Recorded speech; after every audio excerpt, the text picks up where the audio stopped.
Пониски трошоци, помалку чекање и олеснети процедури ќе добијат македонските земјоделци при извозот на ориз, месни преработки, домати и јогурт во Србија. Ова се бенефитите кои треба да ги добие нашата страна за сметка на отстапките што ги направи за српското брашно, а најави и можно целосно укинување на маркичките, откако двете земји на крајот на јуни ќе ги потпишат договорите за признавање на сертификатите. Од Министерството за земјоделство очекуваат дека тоа нема да го зголеми увозот на брашно од северниот сосед, кој лани изнесувал 53.000 тони. Агенцијата за храна и ветеринарство пак веќе воспоставила нов систем на контрола, со кој е засилен надзорот при влезот на српското брашно.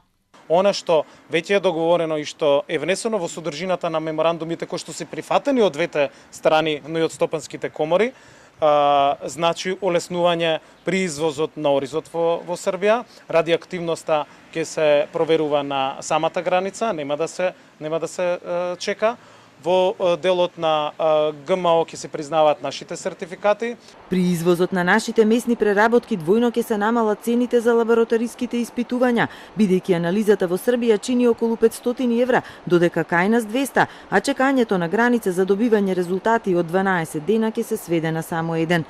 Драстично ќе се намалат и трошоците за анализи на домати, пиперки, краставици и јаболка, кои во земјава се неколку пати пониски од тие во Србија. И додека двете земји преговараат, Европа сака да му помогне на македонското земјоделство. Со 1,4 милиони евра се набавени 300 современи компјутери за Министерството и 18 нови возила, од кои 14 за платежната агенција, за таа да може полесно на терен да ја контролира распределбата на субвенциите.